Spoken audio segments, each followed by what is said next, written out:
It's just like Roger Bannister breaking the 4-minute mile. It'd never been done, and as soon as he did, the guy broke something like 16 times in the next 3 years. You're in a small high school somewhere in the middle of nowhere. You bench 315. And you are the strongest guy in your school. Without social media and seeing what else out there in the world, to you, you're as strong as you need to be. But now you look online, and you see all these guys that are your age or younger doing way, way more. It opens up the possibility to push you to do more. That's Josh Storms, the head strength and conditioning coach for Florida State football with over 20 years of coaching experience. And in this interview, we discuss his approach to using Olympic lifts in the weight room. My philosophy on this has changed a lot. I've always felt the Olympic lifts have a big place within your program. We've kind of modified our approach to that a little bit. It's stuff that I always said, like, I'd never do that. Why did you not just clean? But I find this more now using trap bar, jump, shrug, because that's something a guy, even with no experience in the Olympic lifts, could come in, learn to do very quickly, and advance very quickly in doing that. But my biggest worry was, my God, when we come back in the wintertime, our cleans are going to suck. And we had our best testing session we've ever had as a program here. How he uses tools like velocity-based training. I think sometimes you can get carried away with the velocity-based stuff. A player on our team now who's a 675-pound squatter, he probably moved that at 0.45. If I was to stick strictly to the velocity-based training stuff with it, and I'm trying to hit those higher velocities, I'd literally never train the kid and give him enough training stimulus to ever adapt or get better. What lifts high school athletes and coaches should be focusing on. We'll have kids that come in all the time like, oh yeah, we use bands and chains in our high school program, and they can't squat. I'm like, wish you would have spent a little more time learning the squat pattern than you did doing the other stuff. And so for me, it's going to be back squat, RDL, front squat, clean, chin-ups, doing the rowing and the back work, just keep your shoulders healthy is one of the big things. And give some advice to younger coaches on what their priorities should be. There's lots of coaches that can write a hell of a program on paper, but can't relate to their athletes. How good is that program on paper? And we've all seen coaches when their program on paper is, call it average at best, but they are just so damn good with people, and they're such good motivators. Their results speak for themselves. And so the goal is you want to be both of those things. You want to be able to write a damn good program on paper, and you want to be that guy that's the great motivator, the great leader, that can work with guys through the ups and downs and all those things too. Let's dive in. Welcome back to the Last Set, Best Set podcast. I'm Coach Brian. I'm the owner of Big Ben Strength, and I've been teaching Olympic lifting for the last 11 years now. And I'm Coach Calvin. I'm current captain of Lindenwood University's Olympic weightlifting program, as well as a coach through Big Ben Strength. And today we have an exciting guest for you guys. Coach Josh Storms. He's the head strength and conditioning coach for Florida State University football. Coach, you want to introduce yourself a little bit? Yeah. Like I said, Josh Storms, head strength coach here at Florida State. Going into our 6th season here. Been in the business now for going on 25 or 26 seasons now. So kind of goes way back to my first experience. Went to undergrad at the University of South Dakota. Took my first internship at the Minnesota Vikings back in 2000. That turned into a seasonal paid position. From there, went out to UNLV, worked for Mark Philippi out there for about 3 years. Moved on to Arizona State in 2005 and spent 11 seasons at Arizona State before moving on to Memphis for 4 seasons. And now, like I said, going into year 6 here in Tallahassee. Let's go. That's awesome. If I remember correctly, I was doing some research. Did you mentor under some coaches like Joe Kenn? Is that correct? Yeah. House is actually who hired me at Arizona State in 2005. So I worked with him for 05, 06, and 07 before he moved on to Louisville at that point. So I've known House now for 20 some odd years. He's a big name in the strength and conditioning communities. For a lot of the people who are listening to this may not know, that guy's like top dog when it comes to strength and conditioning. What were some of the things that you learned from him when you got started? I think some of the biggest stuff from House was just the organization, the care and the programming. But I think one of the biggest values that you learn from House is being a lifetime learner. That guy, even now in the role he's in now, that's a guy who's constantly learning, constantly evolving. So he's very much as confident as he is in the tier system and what he does and how he programs. Like, he's still been a white belt mentality in how he learns his entire career. I think that's one of the biggest things that's a huge takeaway from him, especially for young strength coaches. They can look at a guy like that that's a legend in the business, and what they don't realize is he's going to the same clinics they're going to. He's probably taking twice as many notes as they are, and he's probably implementing twice as many new things into his own programming and his athletes' programming as they are, and he's been doing this since before they were alive. Always a white belt is one of my favorite. I really can't remember who it was that I first heard talk about this. It's got to be somebody like Travis Mash or somebody along those lines, because I've heard that come up lots of times with the strength and conditioning community. And you mentioned that he is kind of always going to be taking things that he's learning and testing it out with his team. What are some things that you guys have tested out recently that have worked, and what are some things that you guys have tested out that have not worked? I think recently, here, we've used some of the kind of going back to like Travis Mash and kind of how he'll bucket athletes, into the different categories and stuff based upon need and whatnot. And we did a little bit of that this last year and found some good in it. Found some of the guys are a little bit closer in those qualities to where like you maybe don't need that big a delineation in your program. So I think for our situation here, because of the the the broad stroke of athletes that we train, is that I think if in a program where you're addressing kind of all those different qualities kind of concurrently in your programming, you maybe don't need the huge delineation from like your trying to think how we word your cheetahs and elephants and rhinos. We kind of found a lot of our guys fall midline between all those, and some of the good stuff that we did take from that is kind of some more big group usable ways to use some of the velocity based training stuff. I think sometimes you can get carried away with the velocity based stuff and maybe with athletes whose training age may be too young and they're kind of too unpredictable under the bar yet. So kind of what we do is we're always going to use percentages as a baseline. That's kind of our roadmap. And then we adjust as we go based upon whatever our kind of velocity thresholds and stuff are for those sessions. And that's just kind of stuff we kind of learned through trial and error with bucketing our guys and stuff, like I said, I thought it was really good. We just had to make some tweaks and stuff kind of for our setting for the size of groups that we train, the demographic of kids that we train, and then also the overall goal that we're working towards. Because like kind of one of the things you get a little bit differently, especially in college football, is outside of the in-season program, you never have anything longer than an 8-week block to train guys uninterrupted. And even with that, you're still doing field work or all OTAs and all the stuff that goes along with that. So you do got to make some alterations to some of those methods to make sure they fit like your calendar, your demographic, and some of the other constraints they're putting your guys for the other attributes they have to go out and show on the field athletically. Mm-hmm. It's interesting that you bring up VBT because velocity-based training, because that was one of the questions that we had submitted to us. So Tyler asked if you guys are using tools like VBT or anything else to help make sure athletes aren't pushing past their recoverable thresholds, or do you find that you're using that more to help push athletes and show them what they're actually capable of? Yep. So honestly, it depends on what time of year it is. So, Okay. we have, I'm traditionally been pretty old school. I still like the Tendo units. So we have one of those for all of our racks, but then we've just recently switched over to perch as we move into the new facility. Mm-hmm. So we're kind of transitioning over to using perch now. And so kind of the way we'll use that is if we're in the summer or if we're in the winter program, I'm gonna use the velocity to drive intent. Okay, because the guys are going to be competitive, and I may not even be necessarily recording it or tracking it. It's simply just the three of us are on a rack, and you hit your squat at 0.85, and I know I can do better than that, so I'm going to be competitive in that aspect, or I can move this weight at this speed, whatever it may be. So that's where we're going to use that to show those guys what they're capable of, right? Young guys who aren't confident in the room yet, and they take a squat, and to them that felt heavy, and you're like, that moved at 0.95. Like you're not even close to heavy yet, and like so to help build confidence and help them understand what it should feel like. But That makes then sense. now as we transition though into the season, the number one reason I use that is to make sure we're not going too far at any given time. In season, it's a long block of training. Football is violent; those guys' bodies are in a constant state of flux, and so what we'll do is like on our top sets. And I'm going to kind of speak to squat on this because that has the potential to take the most away from them if you go wrong. So we may through our warm up sets we'll typically have three static sets, and typically what I do is I give those guys a range of about 10% top to bottom. So on the day we're like, man, I'm feeling beat up, I'm trying to survive. That's cool. I don't have to ask coach, hey, can I do less weight? I have an option for that on the card, right? And if I come in, I'm feeling good, and I want to smash weight today, well, I kind of have a cap on that card too, because I want that guy leaving better work in here than he leaves between the white lines going out to practice on Tuesday.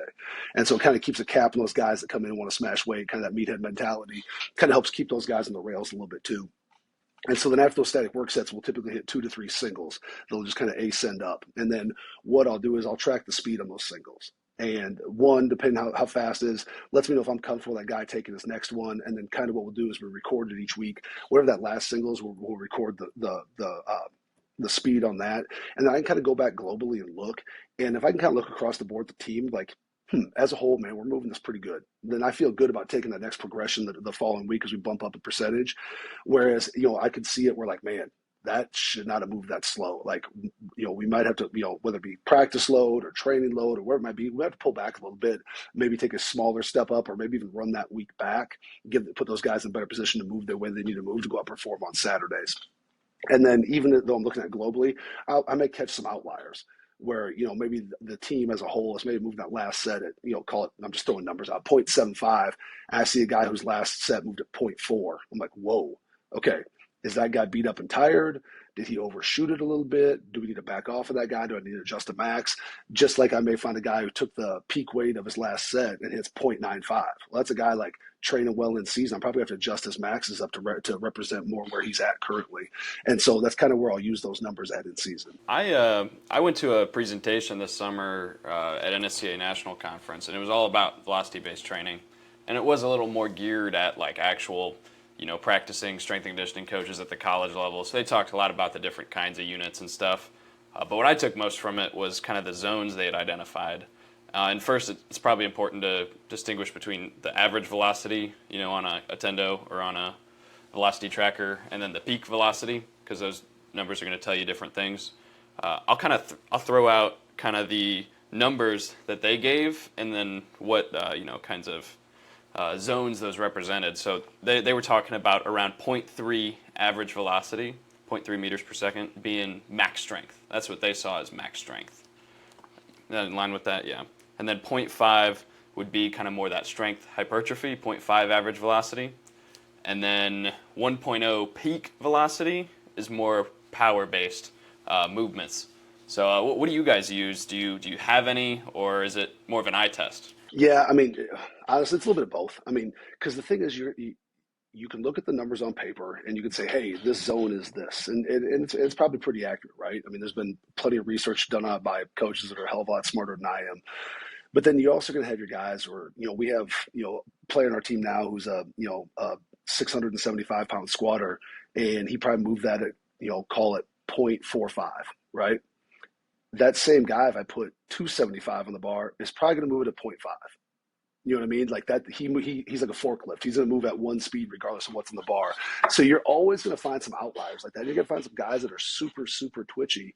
They're going to move everything way faster than what it really should if you go straight by the chart. So I think the chart is good. The charts are good for a guideline. It's good to shoot for goals, but you can never be 100% married to it because there's always going to be outliers to it. And I mean, we see that in all aspects of training. So I think it's important to know that stuff, important to understand it, important to use that as your roadmap, but then with a full understanding of like, you can't be 100% married to that. Because like, if I look at my guy, that's my big squatter, if I was to stick strictly to the velocity-based training stuff with him and I'm trying to hit those higher velocities, I'd literally never train the kid and give him enough training stimulus to ever adapt or get better.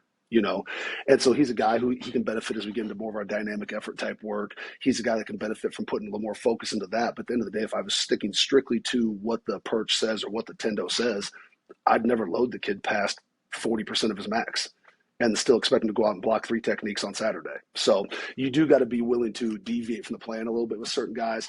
But, I do think, you kind of get your goals down, and I think when you do it yourself enough too, you kind of know like, hey, when I'm kind of about in this zone here, I know about how much that's going to take for me. I know this is, if I'm moving at 0.6 or faster, I have a pretty easy time recovering from that. If I start dipping down anything, 0.4 and below, that's going to be pretty taxing. So like those zones are like, that's the zones like this time of year that I avoid at all costs. A quick interruption to the video to tell you about something we've been working on for a long time.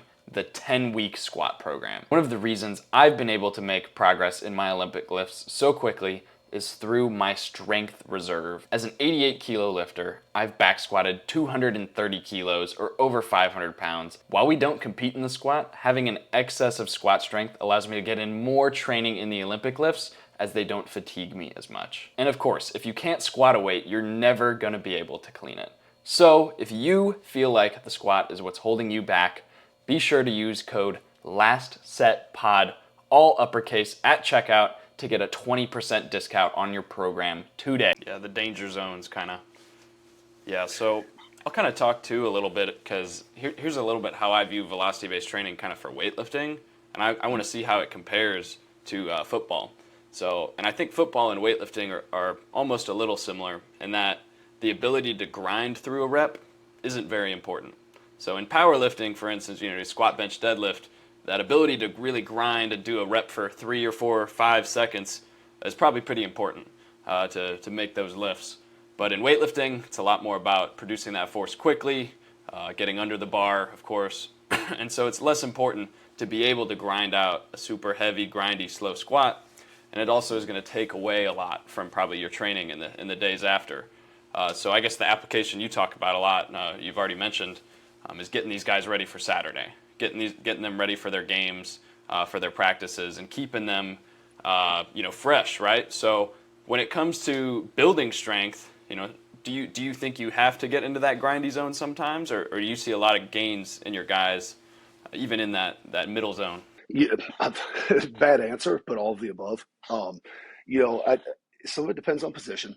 Obviously, your skill guys and stuff having that explosive strength, explosive power is huge. And not that it's not important in your front seven players, but kind of the nature of your front seven guys is there is more long-term engagement. It's not fully isometric, but it is a little more grindy in nature, a little more similar to like what you would see with powerlifting. So I do think those guys do got to touch those ranges, and there is something to getting under a heavy squat, knowing that like you have to commit, you're going to have to grind it out to stand back up with it, and there's some mentality that comes along with that. With a clean, like you can attack a big clean and miss it 10 times and hit it on your 11th. Whereas with a big squat like that, it's one and done. If a guy misses a squat that's towards his limit strength range, no one's wanting to get back under that again. So there is some mentality that goes along with both of those things. And that's why I think it's important, because like with football, I mean, you need all of those qualities. And that's why I think it's important to have all those different aspects available and train those all within your program, because they do all have their place at the table for developing those guys into being a total football athlete. Oh yeah, for sure. That's kind of interesting with like such the wide and varied positions. I know you mentioned like, cheetah, elephants, and rhinos earlier. So, you got guys that have extremely different sport demands based off just their position. So what does that look like when it comes into the weight room sessions? Are they being divided by position? Are they being divided by what they need to get better at? How are you arranging these training sessions for the guys? Yep. So in the off season, they're a little more split up based upon what they need to get better at as an individual.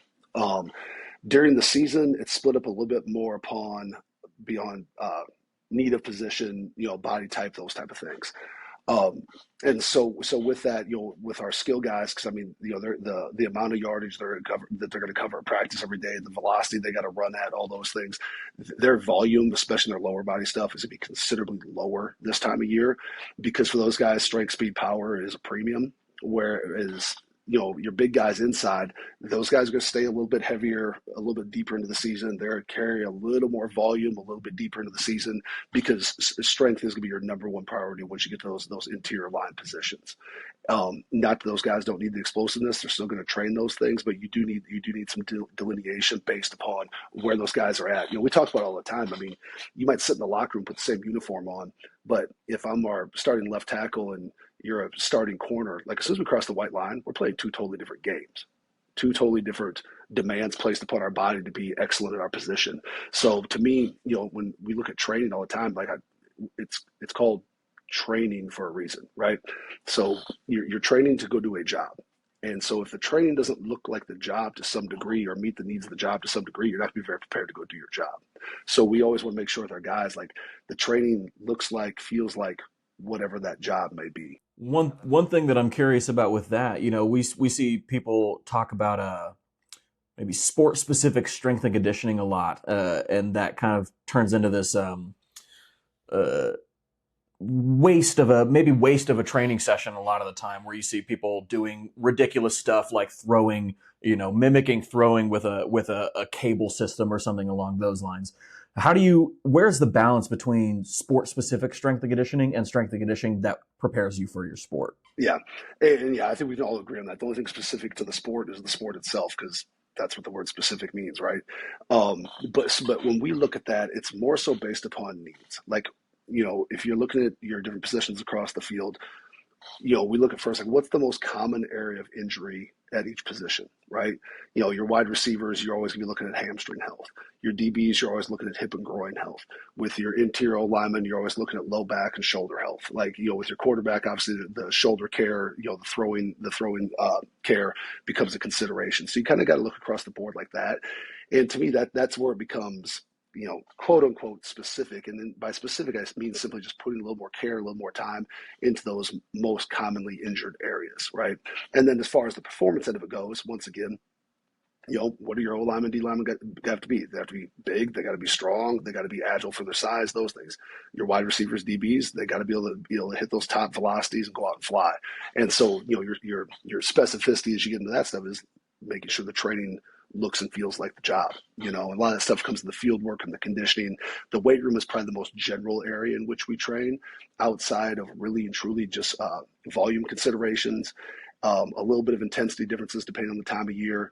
And then sometimes, like in our relative strength stuff and single leg work, there'll be some differences between what our skill guys are doing versus our bigs, just simply based upon, you know, our right tackle is 6'8" and 350 pounds. Like, the guy's not standing on a huge box doing single leg squats. You know, I'm gonna have a different single leg movement for that guy as opposed to what our wide receivers and DBs are doing. So you're gonna find that difference in the programming more in that type of stuff.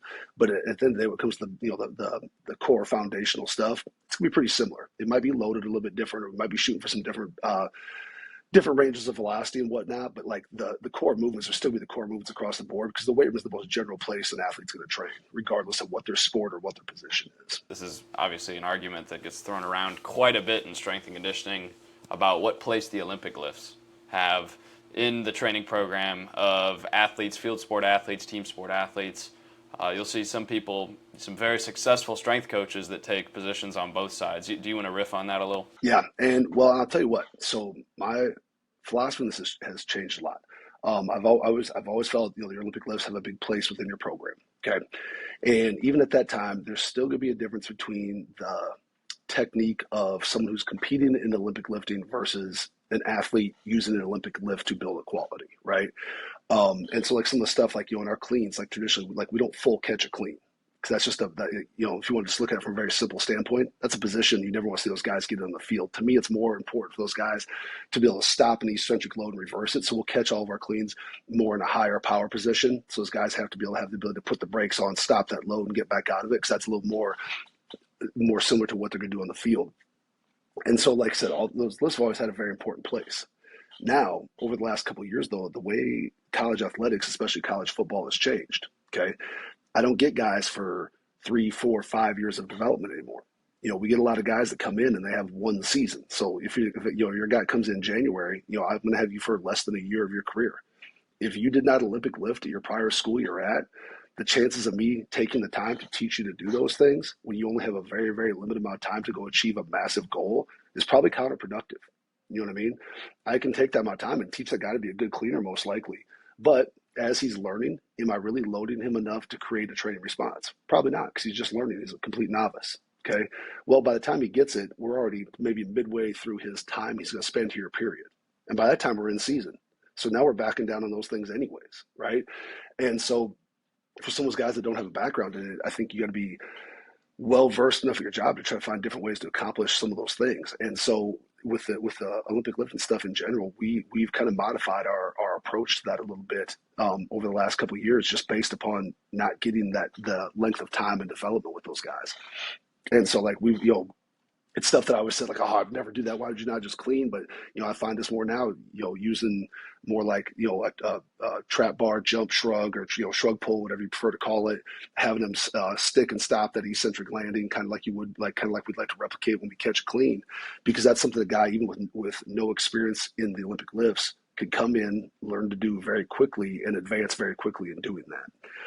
Another one of the reasons we kind of got to that, especially in season, you know, I mean, football's played with the hands, right? And, you know, you get through camp, you get a couple weeks into the season, and, you know, this guy's got a wrist, this guy's got a thumb, this guy's got a finger. Okay, hey, you know, you're not going to catch your clean, you know, you're going to power pull it or shrug pull it. Well, pretty soon you look around and that's about half your room that's doing that. So, like, why are we even power clean at this point when only half the room is technically following that program? So we got more to those, you know, simplified versions, in our in-season training. And then too, it's in season, man. Guys' bodies are beat up. There's a ton that goes into it. And so are you really loading the clean like you want to load it to build strength, to build power, right? Is a guy really snapping those reps off fast and violent like you'd like him, or is he just trying to be a good kid and being compliant? Like, okay, I'm gonna do these cleans. I'm gonna get through it. And you watch it and you're like, it's not very fast. You're not really hitting great triple extension. You sometimes have questions of them, why am I even doing this? Whereas if I give him a simpler method of achieving that, we go to like that trap bar shrug pull, like now I watch that guy.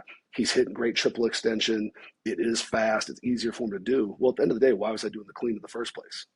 To get violent triple extension, do those things. Well, if that's my goal, and maybe at this time of year that clean may not be the best tool for it, then I got to be able to find a better tool to achieve that same goal for what fits their body at that time of year. So we've had a pretty big shift in how we treat those and how we treat those movements, and which is somewhat unfortunate because like there's nothing I love more than the days we test clean and those things, but like it's getting to the point anymore where like so much of your rosters become transient that you get guys who are like, if you're testing, say, week 7 or 8 of your winter program, well, that may only be the 7th or 8th week I've ever trained that guy in his life. So am I really going to test that guy there going to spring ball when he is very, very green still in those movements? Probably not. So we've kind of went about a different path of trying to achieve those things. And the first year that we went to that in season, I knew it would be better for him in season. Like, I didn't doubt that at all. But my biggest worry was, my God, when we come back in the wintertime, our cleans are going to suck because they're going to be so rusty. We've been away from it for too long. It's not going to be good. And we had our best testing session we've ever had as a program here coming off of that.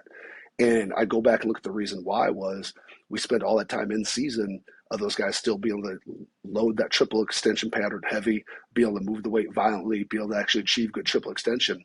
And even though that's a very, very general movement, that carried over very well once I got a bar back in their hands. So it made me feel like we were on the right path of going that way with that transition and that movement. Well, it sounds like that the problem isn't necessarily with the movement. It's honestly like the circumstances that lead to being able to train the movement, right? Like, am I correct in saying that this is like almost lines up with the NIL kind of stuff where people are moving around a lot more because of that, or is that because of the transfer portal? It's a field that I'm not exactly as familiar with. Yeah, no, I mean it is 100% because of the way college football's changed via transfer portal, and oftentimes NIL opportunities are linked to a guy deciding to go into the portal or whatnot. And with not having a limit on that, you guys have been they get here and they've been at 3 schools before they got here, so they've been in 3 different programs, and maybe they did a great job in one area or didn't use those movements or whatever it may be. So you get guys who are like, okay, where are we at? What are you good at? What do you suck at? What do we have to address? And how can we get you to where you want to be as quickly as we can get you there? Because a lot of guys, they come in with 1 year of eligibility remaining.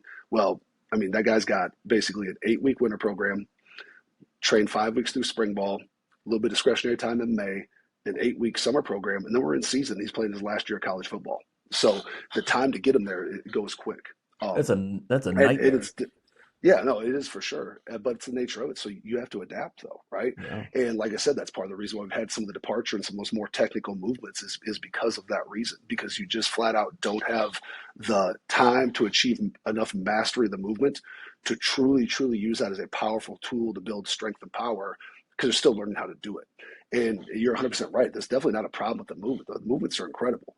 What's not incredible is the timetable that we get to spend with those guys to teach them and get them fluent in it, up and rolling. Quick interruption of the video to tell you about the OlyStrong team. The OlyStrong team is my group coaching program designed to be affordable and effective. You'll get access to your choice of 3 or 5 days a week of proven programming, daily video feedback to improve your technique, and unlimited coach messaging to ask as many questions as you'd like, including the dumb ones. Most coaches charge hundreds per month in coaching fees, but I'm giving it to you guys for less than $30 a month. And you can try it for free for 7 days by scanning the QR code on the screen or clicking the link in the description below. All right, back to the video. There's an interesting thing that I've noticed over the last few years where just maybe it's social media or something along those lines, but it seems like more and more athletes are putting up bigger and bigger lists just because they can kind of see like what's possible, what's out there. It's starting to become normal to see like, high school, college athletes power cleaning in the 3s pretty regularly. It's pretty normal to see them pulling not 500-pound deadlifts, but like maybe 550, 600-pound deadlifts. Like it's not abnormal. But then at the same time, we've also got athletes that can't put together a good training cycle. Like even we just interviewed Mary Tyson Lappin, an Olympian. She came to visit you guys, and she was saying that the big problem with her last quad was that like they had to compete so often that they couldn't actually get a full training cycle under their belt. Do you see this kind of as a problem, or are you still seeing athletes still making really great progress and putting up bigger and bigger lifts over time? Or do you think that that's going to get worse and worse because they won't be able to spend enough time at one team for long enough to get good? Yeah, I think the nature of moving school to school and jumping program to program definitely hurts those guys' long-term development.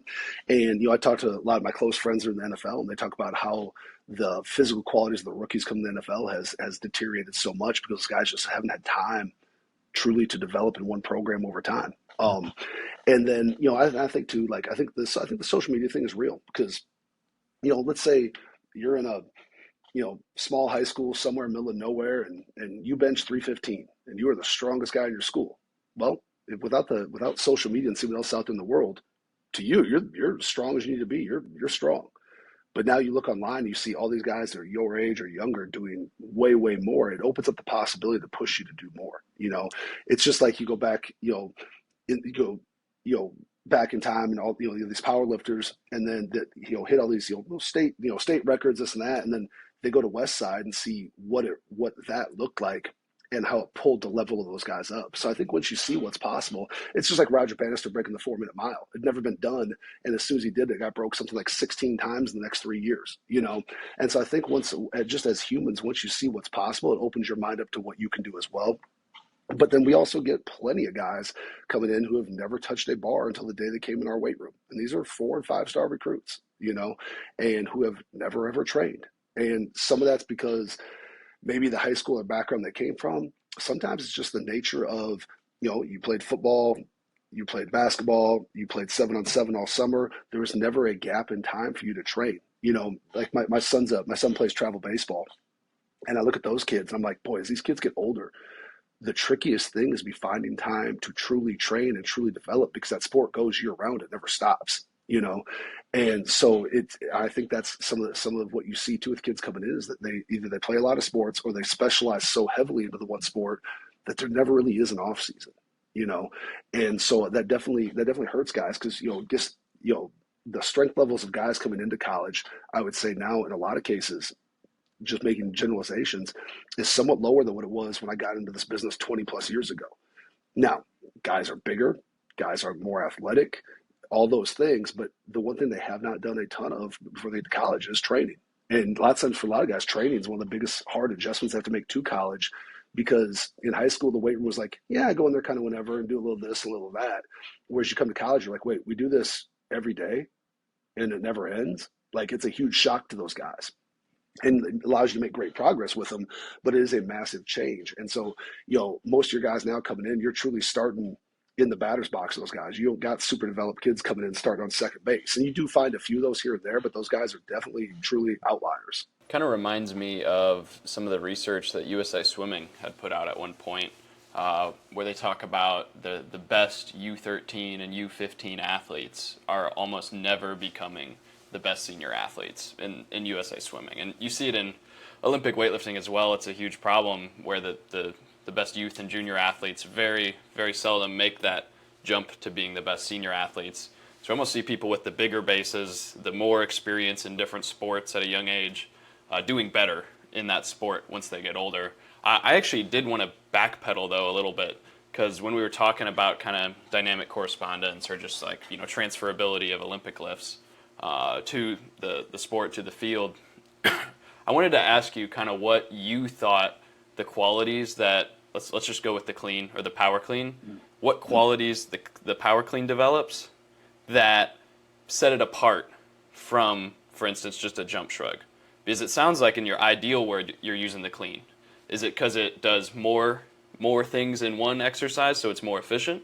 Or is it because it covers some kind of quality that is different than other movements? I think the biggest thing with it is just it's a more complex movement. It's going to take a higher degree of coordination, a higher degree of focus. And I think there's good transfer to those qualities. When it comes down to just like, oh, it was triple extension, I think you can achieve that equally with either one of those movements.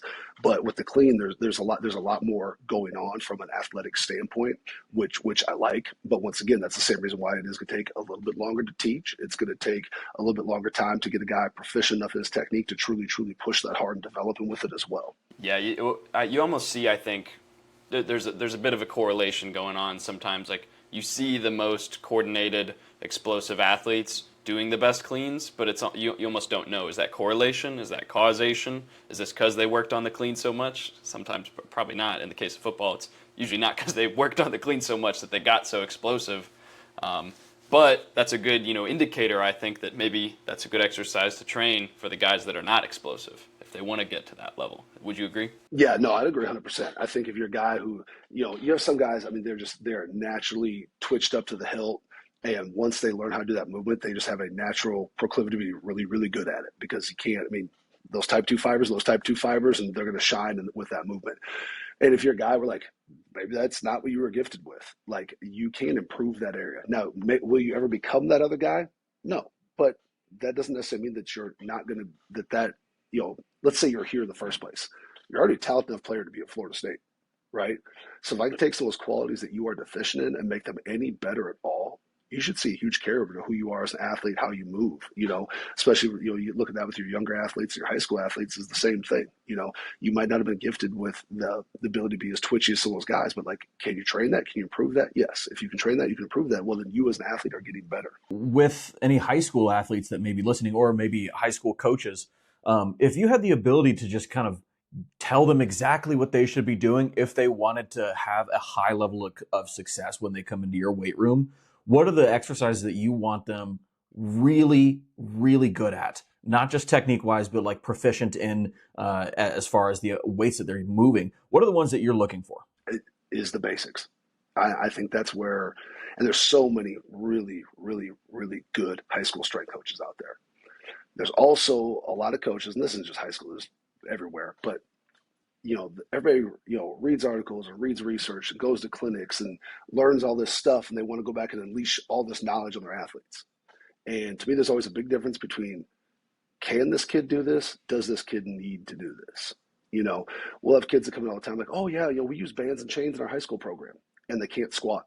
I'm like, wish you would have spent a little more time learning the squat pattern than you did doing the other stuff, And so for me, I think especially with younger athletes, they can train the same movement set for so long and continuously adapt to it. You don't need to get hung up on rotating movements and changing so much from block to block. Those guys can take the same handful of foundational movements and train them for their entire high school career and still take those into college with them, right?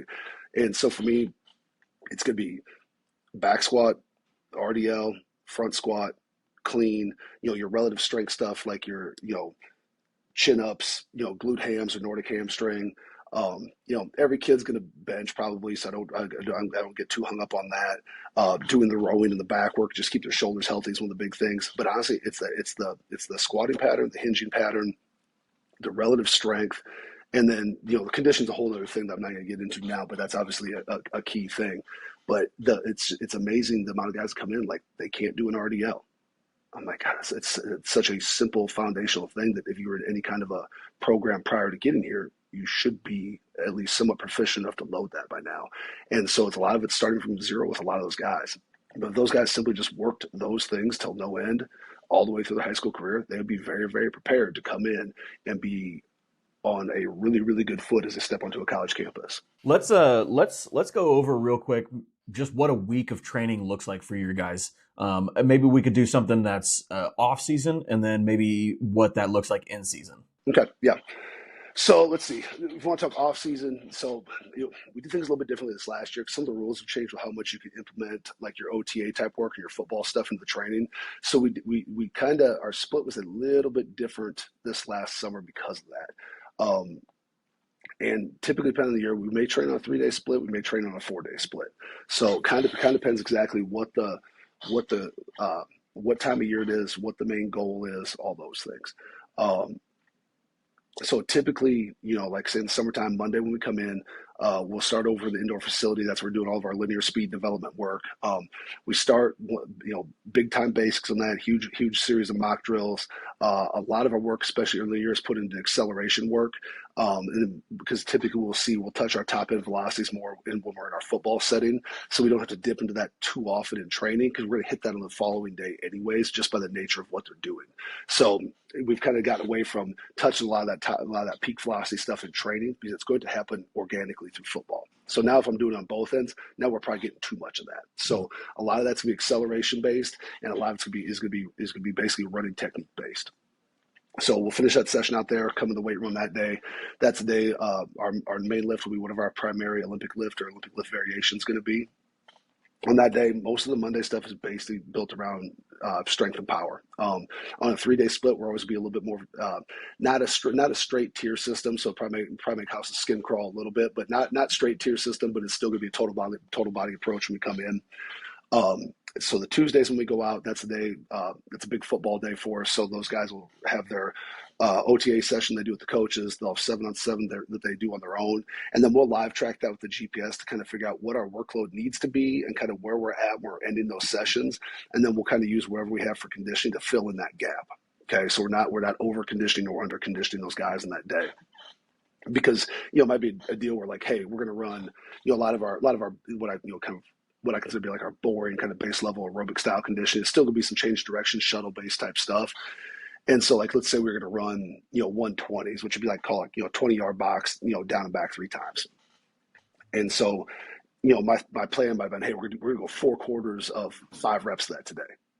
Well, if we already hit a massive workload through our football work and then I drop that on them, now we're starting to dig ourselves in the hole, right? You got to be able to recover from the work. You got to try to make sure you're trying to hit as close as you can those optimal numbers. So we'll rely heavily on the catapult data on that. Hey, we need about this much today, or we might need to touch a little more top velocity stuff today. It kind of goes based upon what the script for the session was, whether we're working open field stuff, short yardage, whatnot, depending what kind of bucket we have to fill in. So that's Tuesday. So it's a huge work day. Like from a workload standpoint, that's going to replicate basically what a Tuesday practice in camp would be. When we come back in the weight room Wednesday, we don't do any field work beforehand. It's just a lift that day, and it is primarily all upper body outside, like some hip and groin care type stuff, because they got to recover from what those first 2 days they put in were.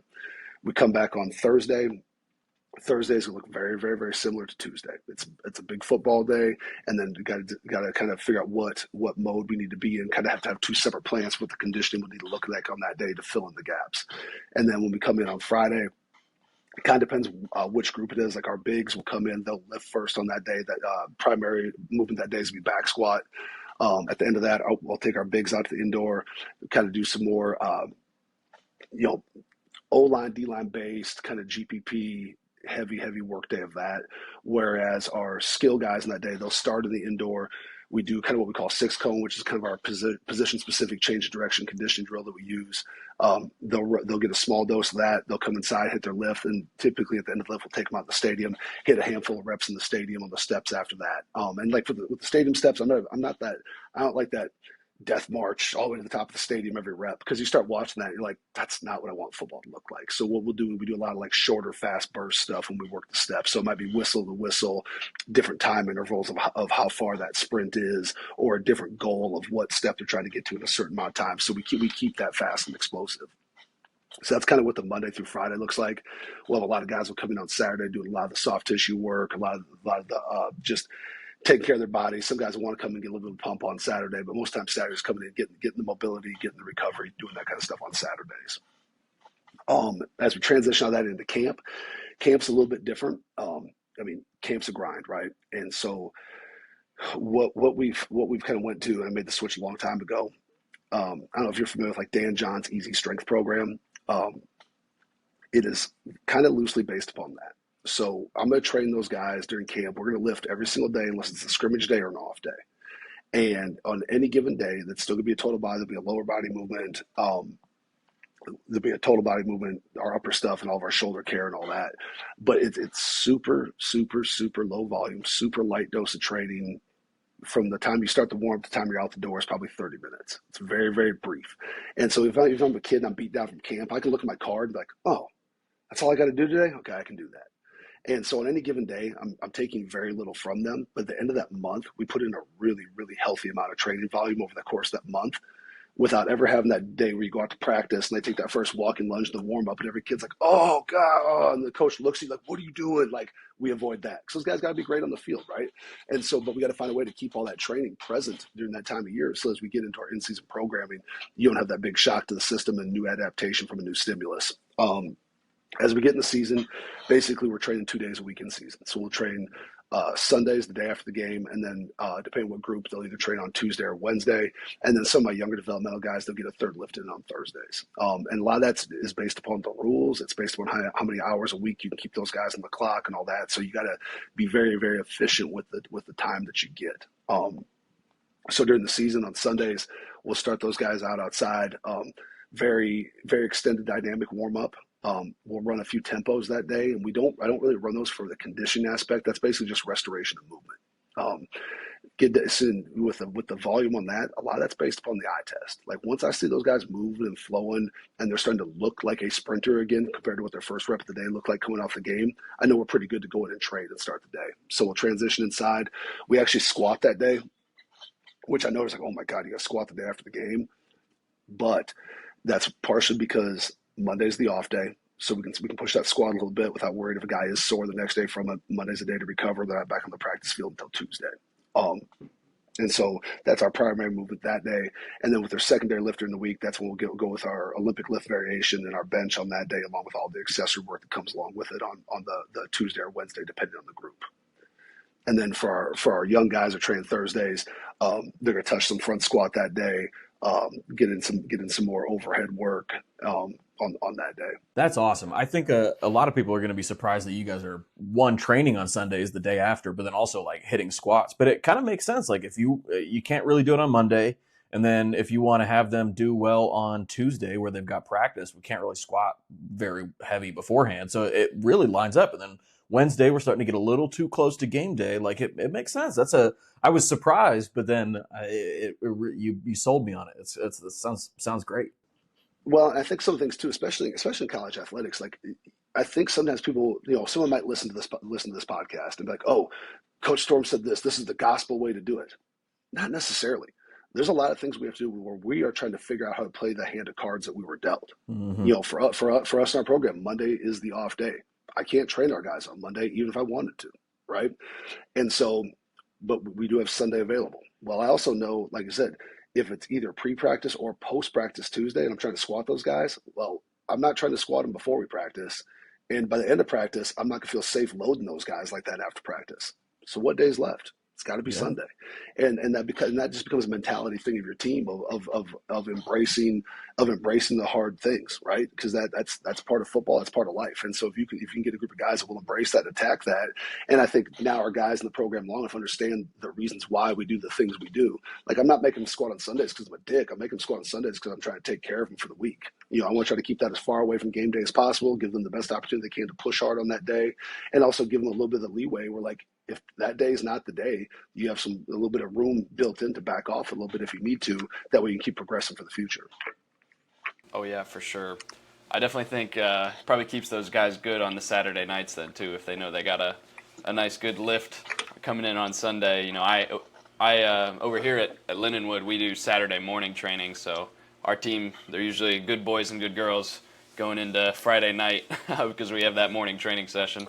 Yeah, it definitely helps. It definitely helps. And if you're going to make bad decisions, you at least got to be tough. So. Yep, then you got to sit through the squats that suck after you might not be feeling too good that morning. Quick interruption of the video to announce our newest project, the Competition Strong Team on Train Heroic. If you're an intermediate lifter competing or planning to compete on the national circuit, this is the program for you. You'll get access to proven programming, daily video review, and coach messaging for $39 a month. Just click the link in the description below or scan the QR code on the screen for a free week trial today. All right, back to the video.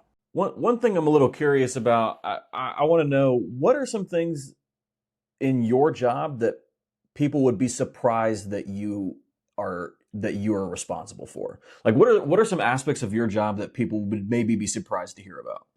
I think for a lot of people it's the level of organization that it takes behind the scenes to make a program go, to make a program work.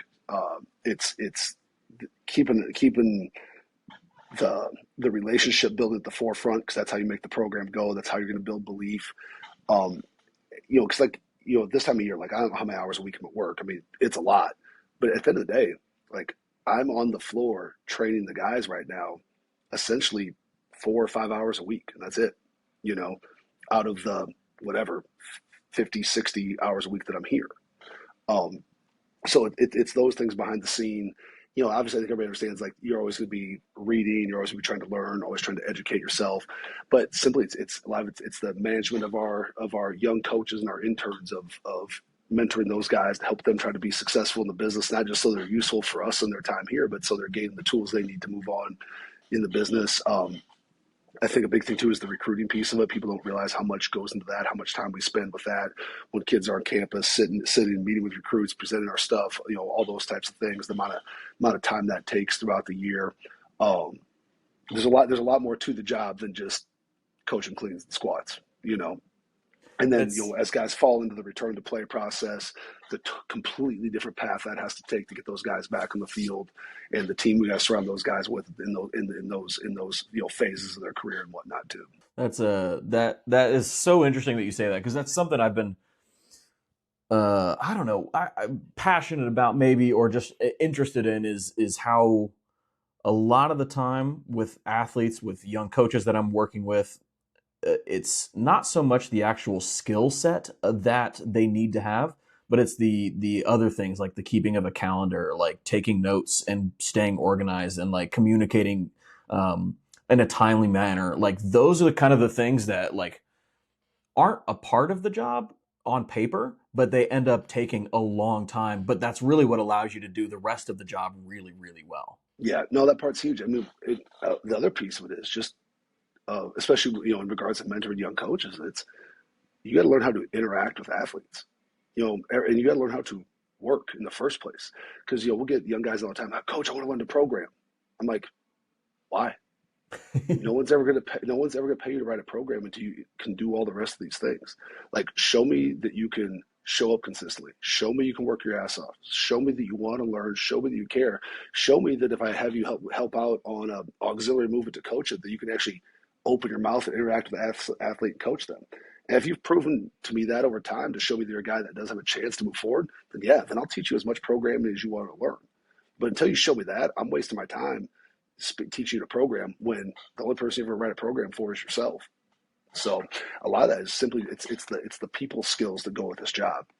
Because there's lots of coaches that can write a hell of a program on paper, but can't relate to their athletes, or can't get guys to buy in just because the way their personality may be. They don't know how to work with guys unless the situation is optimal. And it's like, okay, well, then how good is that program on paper then, really? And we've all seen coaches where their program on paper is, I don't know, call it average at best, but they are just so damn good with people, and they're such good motivators that, like, their results speak for themselves, and they produce good athletes. They got kids that are strong. You watch their program, like, damn, those guys, that's impressive. And you see it on paper, you're like, oh my God, that's what they're doing. And so, the goal is you want to be both of those things. You want to be able to write a damn good program on paper, and you want to be that guy that's the great motivator and the great leader and the guy that can work with guys through the ups and downs and all those things too. And I think if you're only striving for one of those and not the other, you're not just cutting yourself short of what kind of coach you could be, but you're really, really selling your athletes short on what they could be, with them essentially handing you their career into your hands to guide it. Oh yeah, I definitely think like one of the biggest things talking to multiple strength and conditioning coaches is that managing people is one of the biggest skills as well. Like they talk about, if you're thrown 50 kids in the weight room at once, like that perfect program you have that you can work one-on-one with somebody for, it no longer matters. Like how are you? What are this group going to be doing while this group's doing the other thing? And it kind of gets to something where you can't have eyes on everybody at once. So how do you make sure they're all doing what they need to do efficiently, especially if you only get an hour or something like that? Like a lot of strength coaches, are slotted an hour for strength and conditioning, and then they gotta do what they can within those guidelines. It's super tough. I remember I went into my old high school to teach them the clean one day, and kind of the approach I had planned out, almost like didn't work at all in the first hour. So I had like 45 minutes to, get 30 high schoolers who barely knew how to do the clean to try and do it well by the end of class. I ran out of time with what I wanted to do. People didn't know when they were supposed to be going, when they were supposed to be stopping. And so I did 7 hours back to back to back to back of high school. And, they're each 45 minutes. That lunch felt so short, I'll tell you that. But I hopped right back in that. By the 7th hour, my approach was completely different because it was not working. You can't coach one-on-one or small group the same way you can with a group of, 30 plus. I mean, football's got 100 plus guys on it. What's the most you have in a room at once? So right now, on the roster right now, we got 106 on our roster. This time of year, we actually split. We only train 2 groups, so we're going to have 50-ish guys in the room. But the difference, especially with us here, especially over high school, is it's myself. I have 4 other full-time coaches, and I've been fortunate here. I've had the same staff since day one. So we had this entire staff for the last 6 years. I lost one guy that took a job at the Jaguars this last year who'd been with me the whole time, and the guy I replaced him with worked for me the whole time at Memphis. So even though he's relatively new here, he's been in this program for a long time. And they're all fortunate because we're at a place like Florida State. Like, I can afford to have very experienced, very veteran guys on my staff. I don't have a guy on my staff that's not capable of being the head strength coach when the opportunity comes. And so that helps me spread the ownership out. It helps me spread out who's working with who's doing what, who's responsible for this, who's responsible for that. And I don't have to spend my time coaching coaches, nor do I have to spend my time looking over my shoulder to make sure the kids are doing what they're supposed to do. I can actually step in and just coach racks like I'm just coaching those 2 or 3 racks. And I don't have to worry about what's going on the other 14 racks in the room because I know my guys who are coaching those racks. And so that's a huge blessing here because that's what allows us to coach bigger groups. I mean, I've been in positions before in this business where we coached 5 or 6 groups a day because of the nature of the staff and the age of the staff and the ability of the staff. We're like, hey, yeah, this might be our staff, but we have this many really good coaches and we have these younger coaches that can only do so much yet. So for me to be able to see enough, we're gonna have to go a lot of groups, and that's tough because I don't care how many monsters a day you drink and what a tough ass coach you think you are. By the time you coach that 3rd, 4th, 5th group of the day, they're not getting the same you that 1st, 2nd, 3rd group got. And so for us, we know that in coaching 2 big groups, it's going to be a lot of action. It's going to be a lot of movement. There's going to be a little bit of chaos to it. But with that though, you get an awesome environment in the room. And as a coach, hey, crank this up for 2 groups a day, pour out your best shit you got out there for these kids because that's all we got. And so there's no reason to pace yourself through it because you got 2 a day. You got no excuse not to give it your all in both of them, And yeah, you can give it your all for 5, but your all in your 5th one is not the all you gave in your 1st one, And so we'll have 50-ish guys in the room at a time, but also we're lucky enough we have a big enough facility to easily accommodate that. And we have an experienced staff, and with our interns, basically kind of pair our interns up with a coach, and they're basically there to assist, whether it be, checking weight on bars, whether it be kind of guiding the guy to the next thing, whatever it may be, where they're not really truly coaching, but their assistance there helps the logistics of how it all flows. One thing that I wanna get into real quick before we have to end it is you've been around for a long time, seen a lot of freaky athletes, I'm sure. I want to know, what are the lifts that come to mind as just the absolute craziest lifts that you've ever seen from an athlete? Oh man, it's definitely a long time. We had an old lineman at Arizona State who was a legit, count his depth in a meet 700-pound squatter, and that's the thing is testing numbers are always a lot of places oh, this guy squatted this. It's well, was it a back squat or was it a variation of the back squat? Yeah. And did you spot it? And how much did you spot it? Or you've seen before how many people were spotted it, Right. And with this specific one, I mean, this kid in the rack on his own. Like I said, it's a meat quality squat, and that's impressive.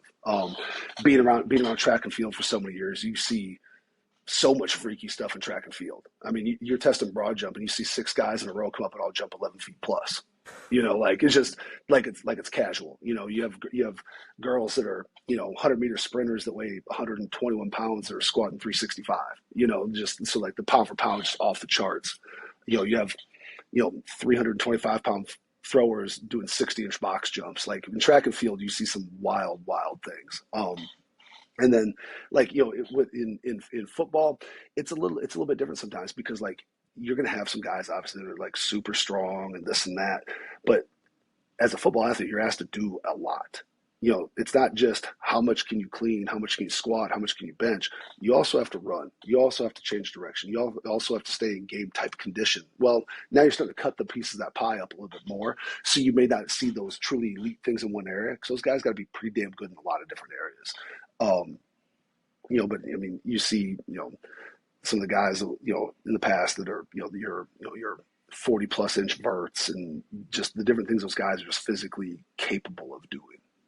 And like, you're right long enough, you almost get, numb to it to a certain degree. We had a O lineman last year that ripped off a 405-pound power clean because we use pound plates, not kilo plates. So in you guys' world, however many kilos that ends up being, but it was 405 pounds on the bar. And like, I mean, like a warm up, caught in high power position, feet still relatively close. I mean, like teach tape beautiful. And like, that's just something you don't see very often. I mean, that's pretty ridiculous. I mean, it was news when Saquon Barkley hit a 405 clean. But I always joke that like some of the best weightlifters in the world are not even doing weightlifting. They're playing other sports. Is that something that you would say is probably true if they had the ability to train for it? Oh, it's 100% true. I mean, especially you talk about like a 405 clean, like that's almost numbers. Like I can count. And I mean, I've been around a lot of really good players, a lot of really good programs for a lot of years. And I can probably tell you the name of every single kid I've ever seen do that because it's not very many, And it's true, though, because especially like in the United States, I mean, especially when you're talking about like track and field. You got a lot of kids that might run track or might do track or whatever. But like at the end of the day, like they're playing football, they're playing basketball, they're playing a different sport. And they maybe could be elite in track and field, Olympic quality athletes, but like, they just never really did the sport because they're pursuing the other thing. And you see it all the time. I've coached a ton of guys with like, God, if this guy knew how to throw a discus, this guy would be in the Olympics. Or if this kid did this or that or whatever it may be. But their pursuit is a different game. Yeah. And once again, because of how the games have changed, like you don't really have time to truly pursue multiple things if you're trying to be elite at anything. Yeah, the big example right now in Olympic weightlifting, there's a guy named Colby Ferguson. He played over at Mars Hill University. He played football there. And very quickly, just a few years into weightlifting, I'm talking 2 or 3 years of training, he clean and jerked 500 pounds at a local meet. And that's going to be, over the American record. It doesn't count because it's in a local meet, but, he's getting there to where he's going to beat that American record.